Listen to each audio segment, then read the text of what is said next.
జనసేన అధినేత deputy CM Pawan కళ్యాణ్పై Posani Krishna Murali చేసిన వ్యాఖ్యలు నచ్చలేదన్నారు జనసేన నాయకుడు జోగినేని మణి. పోసాని అనుచిత వ్యాఖ్యలు జనసైనికుల మనోభావాలు దెబ్బతీశాయన్నారు. అందుకే ఆయనపై ఓబులవారిపల్లి పోలీస్ స్టేషన్లో కంప్లైంట్ చేశామంటున్న జోగినేని మణితో ఐ న్యూస్ ప్రతినిధి Srinivas face to face. Krishnamurali arrest విషయంలో చాలా కీలకంగా మారారు ఓబులవారిపల్లె జనసేన నేత జోగినేని మణి. ప్రస్తుతం ఆయన ఎటువంటి ఫిర్యాదు చేశారు పోలీసులకి, ఆయన్ను ఉన్నపలంగా హైదరాబాద్ తన నివాసంలో అరెస్ట్ చేసి ఎందుకు ఓబులవారిపల్లెలో పోలీస్ స్టేషన్కి విచారణ నిమిత్తం ప్రస్తుతం హాజరయ్యారని పలు కీలకమైన అంశాలను ఆయన మాటలను అడిగి తెలుసుకునే ప్రయత్నం చేద్దాం. మీరు చెప్పండి, జనసేన అధినేత పవన్ కళ్యాణ్ను ఎటువంటి మాట్లాడడం జరిగింది, జనసేన కార్యకర్తలు ఎటువంటి మనోవేదనకు గురయ్యారు, వారి మనోభావాలు ఏ విధంగా దెబ్బతిన్నాయని ప్రస్తుతం పోసాని మీద మీరు ఫిర్యాదు చేయడం జరిగింది. ఎటువంటి ఫిర్యాదు చేశారు సార్? గత కొద్ది రోజులుగా పోసాని మురళీకృష్ణ మా అధ్యక్షుడు జనసేన పార్టీ అధ్యక్షుడు పవన్ కళ్యాణ్ గారిని మాట్లాడే మాటలు జీర్ణించుకోలేక కొన్ని నిద్రలేని రాత్రులు గడిపాం. పవన్ కళ్యాణ్ గారు ప్రమాణ స్వీకారం చేసిన రోజు నుంచి అంతకుముందు ఎలక్షన్లోనూ అతను మాట్లాడే వల్గర్ లాంగ్వేజ్ మా నోటితో చెప్పకూడదు, కానీ తల్లిని, భార్యలను, బిడ్డలను అతన్ని విమర్శించే విమర్శలు, అతను మాట్లాడే మాట తీరు సభ్య సమాజం హర్షించదగ్గ విషయం కాదు. కానీ అతను ఒక చదువుకున్న వ్యక్తి, రచయిత, ఒక సినిమా యాక్టర్గా అతను మాట్లాడకూడదేమో అనేది అనిపించేది. కానీ కడప జిల్లాలో పుట్టి మేము కూడా అంతకన్నా ఎక్కువ మాట్లాడగలం.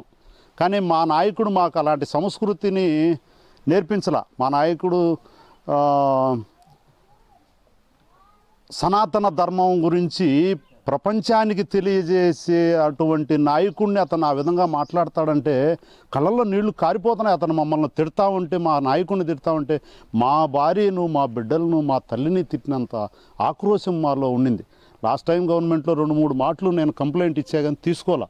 ఇప్పుడు కూడా నేను గవర్నమెంట్లో హైయర్ అథారిటీ నుంచి తీసుకొచ్చి, సార్ అతను మాట్లాడే మాటలు, అతని తీరు, అతని ప్రవర్తన సభ్య సమాజంలో ఎవరు మాట్లాడసలే. ఇలా ఒక మానవ జన్మ వ్యక్తి ఈ ఆంధ్రప్రదేశ్లో అలాంటి మాట్లాడే కొంతమంది వ్యక్తుల పైన మీరు చర్య తీసుకోవాలి సార్ అని చెప్పని నేను అతను మాట్లాడిన కొన్ని క్లిప్స్ వినిపిస్తూ, నేను అతను మాట్లాడిన వాక్చాతుర్యం, అతను మాట్లాడిన వాక్కులు అంటే అతను పుల్లకు చీరగట్టితే అట్లా కొన్ని చెప్పలేని మాటలు, తల్లిని, బిడ్డలను, వాళ్ళకు పుట్టినారు, ఇలా అది ఇది ఏమేం మాటలు అతని నోటికి ఏదొచ్చితే అది అదుపు లేకుండా మా నాయకుడిని మాట్లాడటం జీర్ణించుకోలేకపోయినాం.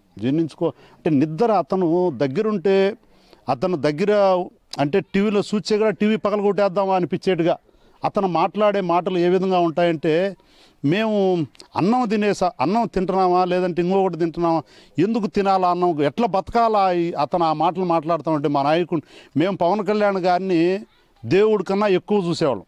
దేవుడే మాకు అంతే, అతనే దేవుడు అనే ఇదిలో మేము చూసుకుంటా ఉండేటప్పుడు అతన్ని ఆ విధంగా మాట్లాడితే జీర్ణించుకోలేక అతని పైన కంప్లైంట్ ఇవ్వాల్సి వచ్చింది.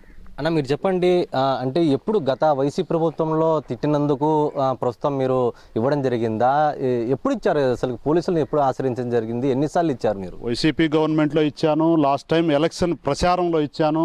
ఆ తర్వాత ఈ గవర్నమెంట్ వచ్చినప్పటి నుంచి నేను అతన్ని చూసి అన్నీ ఏమేమి మాట్లాడుతున్నాడు, అతని ప్రభుత్వం ఏ విధంగా ఉండదు అన్నీ రాసుకొని లాస్ట్ 24వ తారీఖు పోయి మన గవర్నమెంట్లో ఉండే హైయర్ అథారిటీ నుంచి ఈలో మా ఎస్ఐ వరకు అందరికీ కంప్లైంట్ ఇవ్వడం జరిగింది. అంటే ప్రస్తుతం అధినేత పవన్ కళ్యాణ్ కూడా చాలా సమయం పాటించండి, ఎవరు కూడా దూషణకు పోవద్దు, శాంతియుతంగా ఉండండి అని చెప్పి ప్రస్తుతం 7-8 నెలల నుంచి కూడా మీకు చెప్తూ వస్తున్నారు. ప్రస్తుతం ఇప్పుడు ఉన్నటువంటి ఈ పోసాని అరెస్టు విషయంలో ఏ విధంగా స్టాండింగ్ ఉండబోతుంది? ప్రస్తుతం జనసేన పార్టీ నాయకులు, క్యాడర్ కూడా ఏ విధంగా భావించవచ్చు దీన్ని? ఇది మా నాయకుడిని మాట్లాడే ప్రతి వ్యక్తిని మేము ఎవరిని వదిలిపెట్టే ప్రసక్తే లేదు. రాష్ట్ర జనసేన లీడర్లు మొత్తం మా నాయకుడిని మాట్లాడే వాళ్ళ అందరిపైన కంప్లైంట్ ఇవ్వమని చెప్తాం. అదేవిధంగా రాష్ట్రాన్ని ఒక సుభిక్షంగా పరిపాలించగలిగిన మంచి మంచి అనుభవం వ్యక్తి చంద్రబాబు నాయుడిని విమర్శించటము, అలాగే లోకేష్ గారిని విమర్శించటము, అతని ప్రవర్తన పైన అసలు ఏం మాట్లాడాలా, అతన్ని కంప్లైంట్ ఇవ్వాలన్నా ఏం చేయాలనే చంద్రబాబును మాట్లాడతాడు, చెప్పేటి కాదు. ముఖ్యమంత్రిని ఇట్లా మాట్లాడినాడు అని మేము చెప్పలేం. సభ్యత కలిగిన వాళ్ళం, సమాజంలో గౌరవంగా బతికేవాళ్ళము ముఖ్యమంత్రిని ఈ విధంగా మాట్లాడినాడు పోసాని మురళీకృష్ణ అని చెప్పలేని మాటలు చంద్రబాబు నాయుడిని మాట్లాడటం, అదేవిధంగా లోకేష్ బాబుని మాట్లాడటం, పవన్ కళ్యాణ్ అయితే లేచే మమ్మల్నే మాట్లాడు, ఈ పార్టీ మూసేసుకోమంటాడు, సినిమాలు తీసుకోమంటాడు, దేనికో బతకమంటాడు, నువ్వెందుకు అంటాడు, ఎట్లెట్లా అతనికి ఏమి సంబంధము, ఎవరు అతన్ని ఆ విధంగా మాట్లాడమని ఎందుకు మాట్లాడుతున్నారు మాకు అర్థం కాని పరిస్థితి. అది జీర్ణించుకోలేక సార్ అతను మా అధ్యక్షుడి పైన మాట్లాడే మాటలను మేము జీర్ణించుకోలేకున్నాము. ఇది మా గవర్నమెంట్ వచ్చినాకన్నా వీళ్ళ పైన చర్య తీసుకోకుండా ఉంటే మా మనోభావాలు దెబ్బతింటున్నాయి సార్. మాకు మా మనసు ఒప్పుకోవటం లేదు వాళ్ళు మాట్లాడే మాటలు. అతనైతేనేమి ఇంకొకరైతే ఇట్లా మాట్లాడుతూ ఒకరు పెరిగిపోతున్నారు. ఎవరు కూడా ఈ సోషల్ మీడియా ఉండాది కదా అని వాళ్ళ ఇష్టప్రకారం మాట్లాడకుండా ఒకరిపైన కొంతమంది పైన చర్య తీసుకుంటే కొంతన్నా కంట్రోల్ అయ్యి ఆంధ్రప్రదేశ్ సుభిక్షంగా ఉంటుంది, ఇట్లా వల్గర్ లాంగ్వేజ్ రాకుండా ఉంటుంది అనే ఉద్దేశంతో ఈ కంప్లైంట్ ఇచ్చి మా అధ్యక్షుడిని ఎవరు మాట్లాడినా కంప్లైంట్ ఇచ్చేదానికి మేము ప్రతి జన సైనికుడు సిద్ధం కావాలని నాతోనే మొదలుపెట్టడం జరిగింది. కూటమి ప్రభుత్వం 8 నెలలు అవుతుంది. ఈ 8 నెలల కాలంలో చాలామంది కూడా ప్రముఖులమైన వైసీపీ మాజీ కానీ తాజా కానీ ప్రస్తుతం కొనసాగుతున్నటువంటి వాళ్ళ మీద కూడా ప్రస్తుతం టీడీపీ టార్గెట్గా అరెస్టు పర్వం కొనసాగుతుంటే పార్టీకి సంబంధం లేకుండా నేను ఏ పార్టీలో ఉండను, నేను తటస్థంగా ఉంటాను, తన సినిమాలు చేసుకుంటానని చెప్పి అంటున్న పోసాని మీద ప్రస్తుతం అరెస్టు పర్వం ఏ విధంగా దారి తీయవచ్చు? అంటే అతను సోషల్ మీడియాలో మాట్లాడేది వేరు, అతను వెనక ఇప్పుడు ఎవరున్నారు నడిపిస్తున్నారని మీకు అందరికీ తెలుసు కదా. ఇప్పుడు ఈడు అరెస్ట్ చేసి తీసుకొచ్చే రైల్వే కోడ్ 4 మాటలు గెలిచిన ఎమ్మెల్యేనే ఈడున్నాడు, ఆ మండల నాయకులు ఉన్నారు. ఆ నుంచే జగన్మోహన్ రెడ్డి గారే లాయర్ను మాట్లాడి భార్యను ఆయన స్పెషల్ ఫ్లైట్లో పంపిస్తున్నాడు. ఎక్కడ పార్టీలో నుంచి అతను లేడు, ఎక్కడ అతను తప్పుకొనున్నాడు, తప్పుకున్నాడు. మా పవన్ కళ్యాణ్ గారు జనసేన పార్టీని వద్దు సినిమా తీసుకో అని ఎందుకంటాడు, అతను పార్టీలో లేకుండా అంటే ఎందుకంటున్నాడు. గవర్నమెంట్ మారింది కాబట్టి ప్రతి ఒక్కరు అది ఆనవాయితీగా అనే మాట్లాడేది మాత్రం మాట్లాడుతున్నారు కంటిన్యూగా. మమ్మల్ని మా అధ్యక్షులు వారిని ప్రత్యక్షంగాను పరోక్షంగాను ఫ్యామిలీ పరంగాను బిడ్డలు తల్లిని అతన్ని నిజ జీవితంలోకి అతని యొక్క ఇండివిజువల్ లైఫ్లోకి వెళ్ళిపోయి సినిమాలు ఈ టైం దాకా అతను ఉంటాడు, ఈ టైం పైన అతను వస్తాడు, ఈ టైం పైన ఇది చేస్తాడు అని మమ్మల్ని అది అంటాడు. అతను ప్రవర్తన మాకు నచ్చగా కంప్లైంట్ ఇచ్చామండి. అన్న, రాజకీయాలకి రాకముందు పవన్ కళ్యాణ్ కూడా పోసానితో కూడా కలిసి చాలా సన్నివేశాలు కానీ సినిమాల్లో కానీ అటాచ్మెంట్ ఎక్కువ ఉంటుంది. ప్రస్తుతం ఏదైతే పొలిటికల్ యూటర్న్ తీసుకున్న తర్వాత మొన్నటిదాకా కలిసి ఉన్న వాళ్ళు ప్రస్తుతం ఒకరి మీద ఒకరు అనుచిత వ్యాఖ్యలు ఎందుకు చేసుకోవాల్సి వస్తుంది, ఏ విధంగా భావించవచ్చు దీన్ని? మా నాయకుడు వల్ల రాష్ట్రంలోనూ దేశంలోనూ గవర్నమెంట్ ఏర్పడింది కాబట్టి మా నాయకుడి పైన ఈ శత్రువులంతా ఒక్కొక్కరిని ఉసిరేపి మానసికంగా దెబ్బతీయాలనే ఉద్దేశంతో ఇలాంటి చీడపురుగులు, సమాజానికి పట్టినటువంటి చీడపురుగులు ఇలాంటి వాళ్ళు ఆడొకరు ఉండరు. వీళ్ళందరినీ వేరిపారేస్తే కానీ రాష్ట్రం సుభిక్షంగా ఉండదు. కాబట్టి వీళ్ళందరూ చీడపురుగుల మాదిరి తయారయ్యి మంచి చేసే వాళ్లకు చెడ్డను ప్రోత్సహించి విసిగించుకునే విధంగా, అంటే మనం ఇది ఇతను మాట్లాడిన దానివల్ల మనం ఇది మాట్లాడిన దానివల్ల అతను ఇది మాట్లాడుతున్నాడు మనకెందుకు లేని ఒక మంచి లీడరు మౌనం దాల్చే సమాజం చెడ్డ జరుగుతుందనే ఇదితో మా నాయకుడు ఎంతో ఓర్పుగా, మాకైతే మా పార్టీలో అసలు ఇలాంటివి చేస్తే మా పార్టీలో అసలు ఒప్పుకోరు. కేసులు కానీ ఇంకొకటి అతన్ని మాట్లాడడం. ఇప్పుడు కడప జిల్లాలో ఉన్నాం మనం కడప జిల్లా వాళ్ళం. పోసాని మురళీకృష్ణ మాట్లాడే భాష మాకు ఒక ఆవగింజలో బరకంతే. మేమెంతైనా తెలుగులో తప్పుడు పదాలు ఎన్ని ఉన్నాయి అన్నీ మాట్లాడగలిగిన జిల్లాలో ఉన్నాం మేము.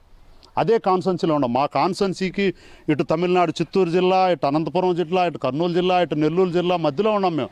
అన్ని భాషలు వస్తాయి మాకు, ఏ భాషలైనా తిట్టగలం. కానీ మా పార్టీ ఆ సంస్కృతిని విడనాడింది.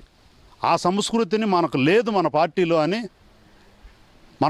లేదు, అది మనకు పద్ధతి కాదు. మా అధ్యక్షులు వారు మాకు అది ఆ సంస్కృతినే పక్కన పెట్టి మనమంటే మన పార్టీ అంటే గౌరవం, మన పార్టీ అంటే ప్రతి ఒక్కరూ మన తట్టు చూసేటట్టు, మనం చెడ్డను ప్రోత్సహించము అనే విధంగా మా పార్టీ మమ్మల్ని పెంచి పోషిస్తుంది. కాబట్టి మేము అట్లాంటి ఏమీ అతన్ని మాట్లాడకుండా మా గవర్నమెంటు, ఎన్డీఏ గవర్నమెంటు అతని పైన ఈ విధంగా ప్రవర్తిస్తున్నాడు, ఇతని పైన ఆ చర్య తీసుకోండి అనే కంప్లైంట్ ఇచ్చాం. అంటే పోసాని మీద ప్రస్తుతం ఈ 7 నెలల కాలంలో కూడా రాష్ట్ర వ్యాప్తంగా అనేకమైన ఫిర్యాదులు కూడా అందాయి, జనసేన కానీ టీడీపీ కానీ. అందులో పర్టికులర్గా జోగినేని మణి ఇచ్చిన కంప్లైంట్ ఆధారంగా ఆగమేఘాల మీద ఆయన హైదరాబాద్కి వెళ్ళి అరెస్ట్ చేసి ఓబులార్పల్లి తీసుకొచ్చి విచారణ తీసి రిమాండ్కు తరలించాల్సిన అంత డెప్త్ ఏమన్నా సెక్షన్లు ఉన్నాయా? అంటే సెక్షన్లు కాదు, కానీ అతను మాట్లాడిన ప్రతి మాట ప్రూఫ్తో, విత్ ప్రూఫ్తో, అతను మాట్లాడిన ప్రతి మాటకు ప్రూఫ్తో పెట్టి నేను కంప్లైంట్ రాయించా. హైయర్ ఆఫీసర్, హోమ్ మినిస్టర్ కానీ, డీజీపీ కానించి, ఎస్పీ కానించి, ఎస్ఐ దాకా టోటల్గా అందరికీ కంప్లైంట్ ఇచ్చా. కాబట్టి దానిపైన డిపార్ట్మెంట్ వారు చర్య తీసుకొని ఉండొచ్చు. అంతేగాని అతనిపైన పర్టికులర్గా ఏం కాదు, అతను మాట్లాడిన లాంగ్వేజ్ ఏ ఆఫీసర్ చదువుకున్న వాళ్ళు చూసినా, లేదా ఒక మంచి ప్రవర్తన కలిగిన వాళ్ళు చూసినా దీనిపైన చర్య తీసుకోవాల్సిందే. అతను ఈ మాటలు మాట్లాడటం సభ్యత కాదు కదా అనే విధంగా ఉన్నాయి అతని మాటలు. కాబట్టి దానిపైన చర్య తీసుకోవచ్చండి గవర్నమెంట్. తీసుకొని అతన్ని అరెస్ట్ చేశారు. అదేం అతను ఒకడే కాదు, ఇంకా అట్లాంటి మాటలు మాట్లాడిన వాళ్ళు ఉన్నారు. ఇంకా కొంతమంది పైన చర్య తీసుకోవాల్సిందే. రాష్ట్రంలో జనసేన నాయకుడు ప్రతి ఒక్కరూ మా నాయకుడిని విమర్శించిన వాళ్ళను పైన కంప్లైంట్ ఇవ్వటం తప్పకుండా ఇస్తారు. ప్రతి ఒక్కరూ మా నాయకుడు కానీ మా పార్టీని కించపరిచినట్టు మాట్లాడిన ఖచ్చితంగా కంప్లైంట్ ఇచ్చి ప్రతి ఒక్కరూ నాతోనే మొదలుపెట్టి ప్రతి ఒక్కరూ దీనిపైన ఈ సోషల్ మీడియాలో వచ్చే హరాస్మెంట్ మెసేజ్లను, ఈ అసభ్యకరమైన మెసేజ్లను ప్రజల్లోకి పోకుండా కంట్రోల్ చేసేదానికి కొంత గవర్నమెంట్ సహకరించి మాకు న్యాయం చేయవలసిందిగా కోరుచున్నాం. పోసాని కృష్ణమురళి ఎపిసోడ్లో ప్రస్తుతం ఏదైతే పవన్ కళ్యాణ్ అనుచిత వ్యాఖ్యలు చేయడంతో తమ మనోభావాలు కూడా తీవ్రంగా తీవ్రంగా మదన చెందుతూనే పోలీస్ స్టేషన్లు ఆశ్రయించడం జరిగింది. ఇది ఒకటే కాదు, ఇంకా ఎవరైనా కానీ ఈ రాష్ట్రంలో పవన్ కళ్యాణ్ కానీ జన సైనికులు కానీ కూటమి ప్రభుత్వాన్ని దూషించిన కఠిన చర్యలు తీసుకునేందుకు కూడా జన సైనికులు కూడా నిరంతరం ఇటువంటి ఫిర్యాదులు కూడా పోలీస్ స్టేషన్లకు ఇస్తూనే ఉంటామని చెప్పి జోగినేని మణి చెప్తున్నారు. ఇది ఓబులవారిపల్లె పోలీస్ స్టేషన్ నుంచి తాజా పరిస్థితి. Vote studio.